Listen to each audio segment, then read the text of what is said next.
अस्सलाम वालेकुम زما ګران مینوالو زه فیضان ګلستان یو ځل بیا حاضر ملګرو دا ویډیو به تاسو نن پوره واچ کوئ واقعا نه پس بیا به تاسو ماته خپل کمنټس به کوئ چې آیا فیضان ته دا خبره صحیح کړې ده که غلط کړې ده دا تاسو کمنټس به ماته راځي نو ملګرو علیشه چې دی نو ډېر زیات ناروا راغشتې ده زما نمبر چې دی نو هر یو کس لی ورکړی دی چې کوم یو کس دی نه نمبر غواړي دی زما نمبر وله ورکړي دوشه ورکړي د هغې لور وله ورکړي خو یار خدای لپاره ستاسو څه لپاره ما پسې لګېدلي زما نمبر وله ورکوئ تاسو بیا غواړئ چې فیضان راپاشي زما اپریشن وکړي علیشه زه ستا اپریشن بیا شروع کړم ته دا غواړې درشم اپریشن دې وکړم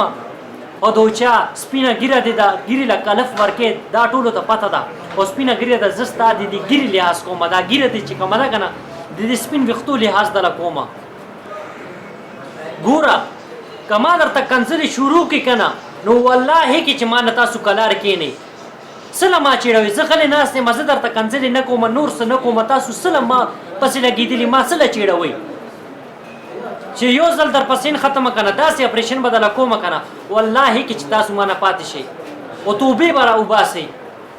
هغه مثال صحیح دی د پښتو هغه یو متل دی که نه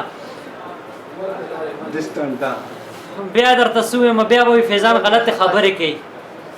سل کالم د سپي لکای چې دی نو په نچه کې واچي بیا هم روباسي هغه کږه به وي خو هغه مثال د لوس نه در کوم بیا به ماته وي یار فیضانه دا څه مثال دې راله راکړو کنځلې دې راته وکړو خو زه مجبوره یم ډېر زیات مجبوره کړې وه ځکه دا ویډیو در پسې جوړوم او د علیشه مور سونیشه زما خبره په کلو غوږونو ووره بیا به دا نه وی چې ما د فیضان وارننګ نور راکړې دا لور دې په حیا عزت باندې پوه کړه چې کم لور ستاسو د کور هغه ویډیو جوړوي او په سوشل میډیا باندې ورکوي دا وګوره زما او د چا دا ښځه درته څنګه عزت کوي ستا هغه ویډیو راغلو ستا دې لور جوړ کړې وه علیشه ستاسو د کور هغه د جګړې هغه ویډیو ستا کور کې څه عزت دی ته ماته دا ووایه چې زه در پسې نه ختمه که نه والله کې چې بل کس دې ما نه دې بچ ساتي یو کس به م نشي بیا به دا خلک راځي او ما ته وایي فیضانه بس پرېږده بیا به نه پرېږدمه بیا به هغه حشر به در سره کومه که نه یاد به لرئ ګورې لہذا مهرباني وکړه او علیشه ته ووایه راشه معافي غواړي سره هم ویډیو جوړه کړي معافي رانه وغواړي چې فیضانه ما نه غلطي شوې ده ما معاف کوه زه آینده نه پس ستا نمبر به چاله نه ورکوم بس دا زما مطالبه ده چې دا منئ نو صحیح ده که نه منئ نو والله کې داسې در پسې ویډیوز به جوړوم که نه یاد به لرئ دې نه مخکې چا به در پسې نه جوړ کړي بس ملګرو زما دې خلکو ته دا میسج دا پیغام و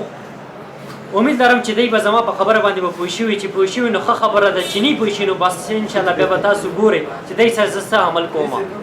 چې ویډیو مو خوښه شوي نو لایک یې کړئ چې کوم ملګرو زما چینل نه دی سبسکرایب کړی پلیز تاسو زما دا چینل هم ځان سره سبسکرایب کړئ والسلام